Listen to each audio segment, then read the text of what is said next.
A WBZ exclusive interview with a Boston Marathon icon.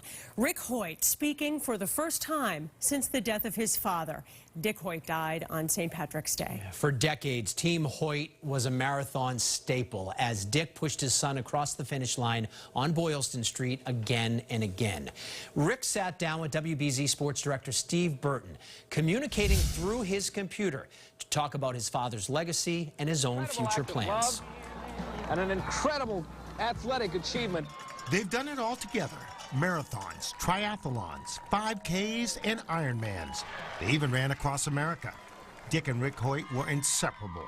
In fact, they still are, even though Dick passed away at the age of 80 back in March. How did your dad make you the man you are today? Steve, when my dad was 36 years old and we lived in Westfield, we ran our very first race.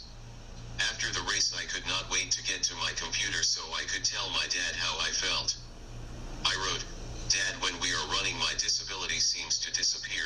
When we're out there running, that Rick is the athlete, and I'm just out there loaning him my arms and his legs so that he is able to compete. It's a father-son love story that's lasted a lifetime, but it started with adversity the day Rick was born.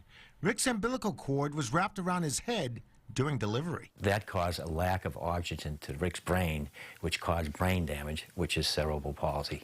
They said, forget Rick, put him away, put him in an institution. He's going to be nothing but a vegetable for the rest of his life. That was never going to happen, and Dick and his family made sure of it. The Boston Marathon was their first love.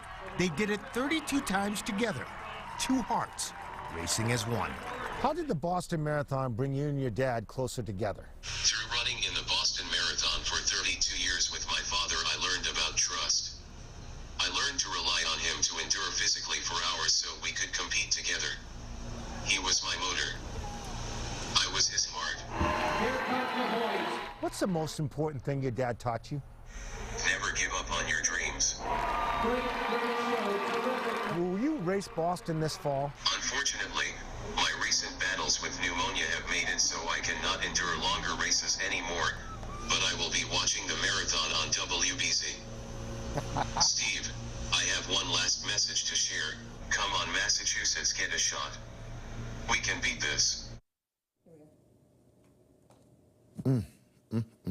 Rick is in the process of writing the eulogy for his dad, and it comes straight from his heart. The love they have for each other is something he will never, ever forget. Guys, it was an emotional day for me talking to Rick. I could imagine, and just absolutely incredible interview. Great, great job. And when he said, my dad was the motor and I was the heart, fantastic. They raced as one. They raced as one. Thank you, Steve. All right.